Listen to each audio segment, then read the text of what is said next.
Because I'm going to be painting these doors and the door frames and replacing the hinges and the handles, I can take this door is ready to be taken off. I can take the strike plate off. I'll take the door handle off. I'll take the door bumper off. I'll take all the hinges off and get this ready to be painted. And when I get done, I'm going to put some different door bumpers on there. This one happens to be white. That's kind of slick. You know, they have them in white, but I like to use the silver ones. And in fact, see, all the hardware is going to be changed. The hardware, I think we're going to put nickel on here, or maybe brushed aluminum color, which kind of looks like nickel. And then I'll get a different colored door stop for it so it all matches. And I'll do the same thing with all the other door stops. See, that's no biggie. I can change all those. It doesn't cost very much, even on the front door. Now see, on the front door, this one's white. So then I have to decide, okay, the front door is kind of different than all the other doors because the front door handle, I'm not changing that. I'm not changing the hinges because this is a condo complex. And in a condo complex, you can't just start changing anything on your front. You can't just start changing something on your front door. You've got to check with your HOA, Homeowners Association, and find out. They're going to tell you no because they want all the handles and all the stuff to match existing conditions. Now actually, when this door is closed, you don't see the hinges. So there's one thing. I may change these hinges on this front door.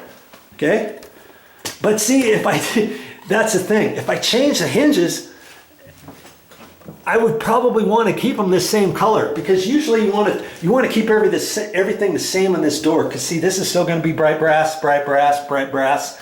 I could change that door bumper to a brass one, a bright brass one, instead of the white one.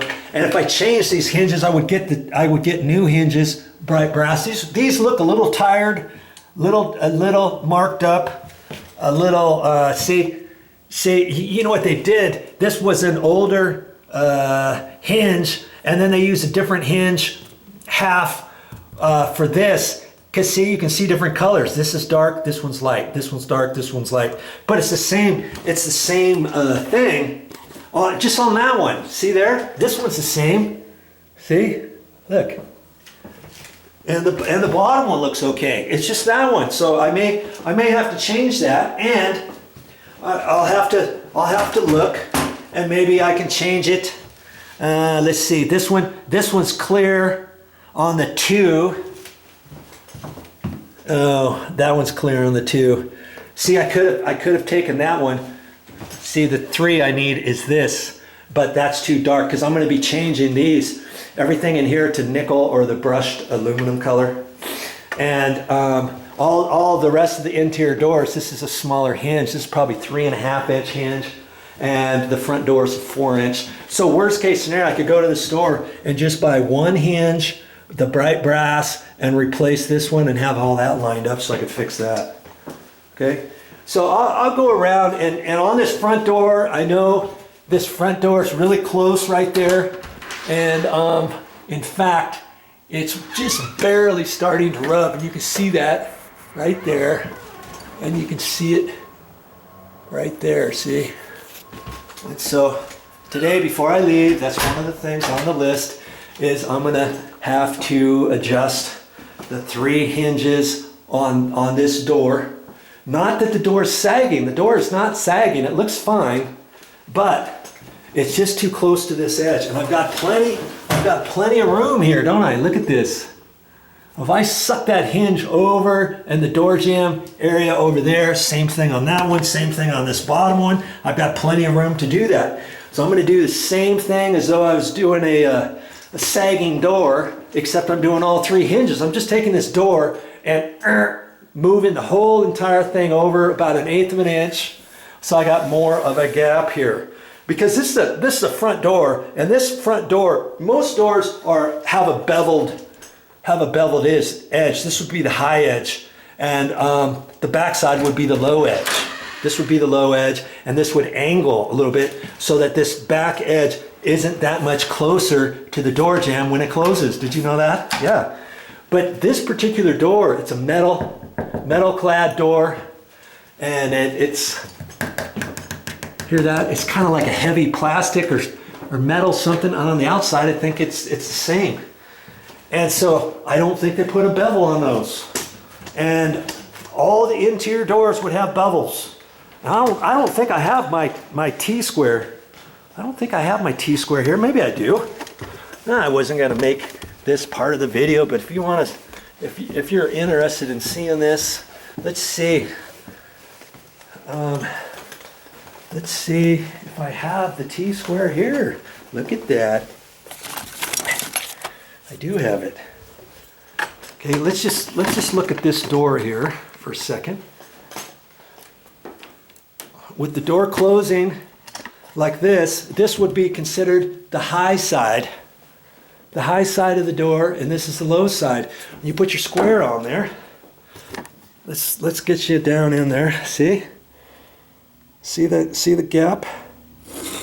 I don't know if you can see that too well. I think you can see that. See?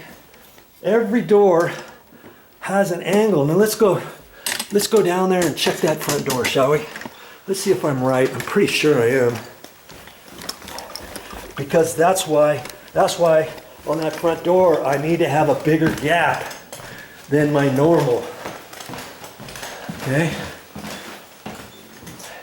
That's why this gap needs to be bigger. Generally, this side you would think would not hit, but it is hitting, and it's hitting the back side of the door. Okay? So we'll just open this. And I'm going to put it on here. I'm going to have you look on there. See there? It's just square. Look at that. No angle on it or anything. And that's why this door needs a bigger gap there. And that's why, whoops, sorry about that. Moved the camera. That's why it's just rubbing on this back side, not this front side. See? That's rubbing because this doesn't have a 3/32 beveled cut on it. And so when it closes, that hits, but then when the front closes all the way, you've got the gap. So it's deceiving, isn't it? That's why I've got to have that gap a lot bigger so that this edge is not hitting. And I know I can do that because there's so much gap over here. Okay? And I believe that's the only door that's like that. Let's look at this garage door. Sometimes they'll do a garage door, but I believe this has a bevel. And we'll put that on there and get you tilted down there. See there? That's the bevel I'm talking about. 3/32 of an inch. That prevents this edge from getting too close to this as you're closing the door. And then when you close the door, this is not far enough. It's still close enough to hit your doorstop.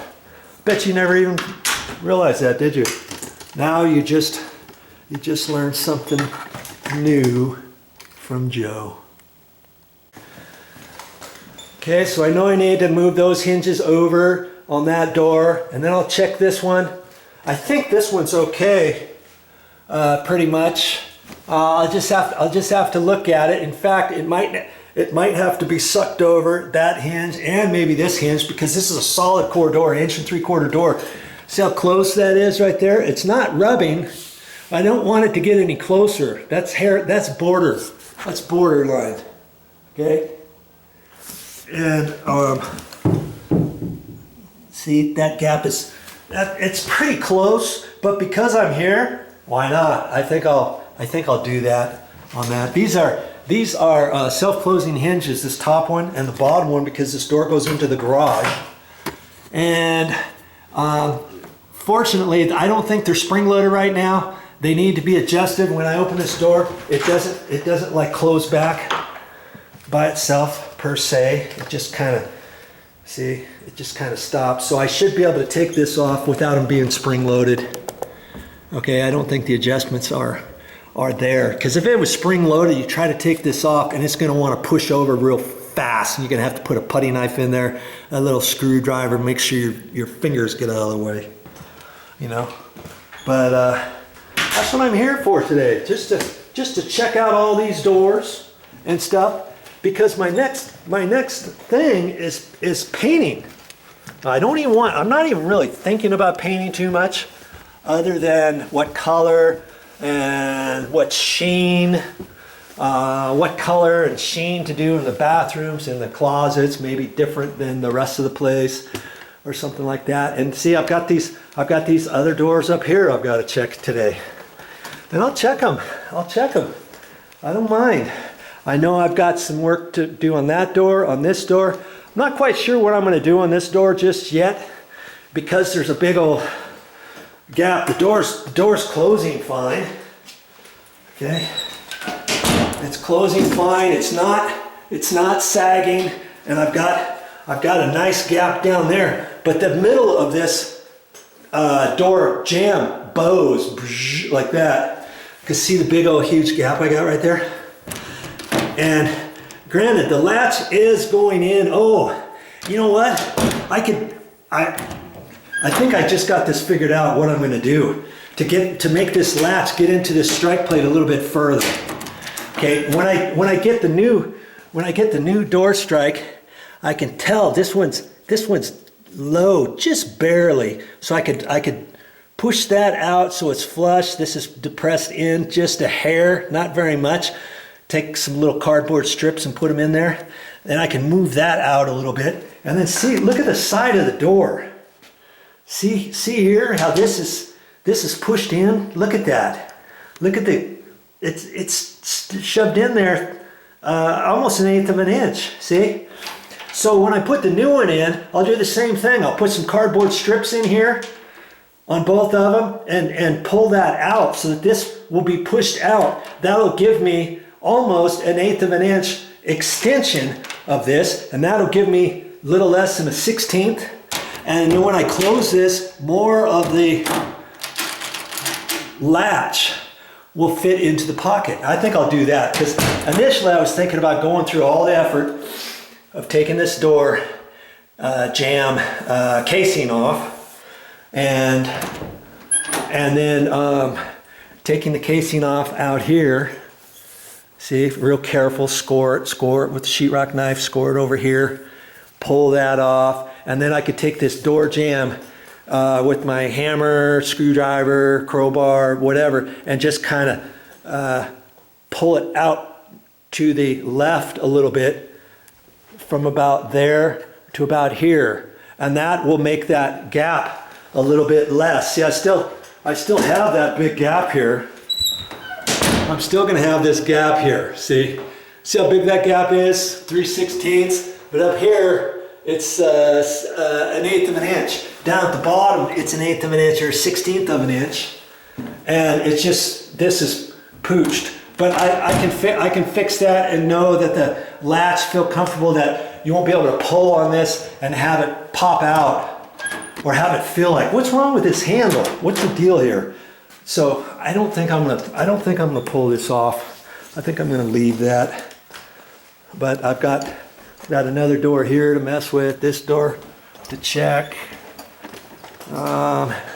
There's another little door over there I gotta check. And I gotta look at this, but most of this is bifold doors, and this is where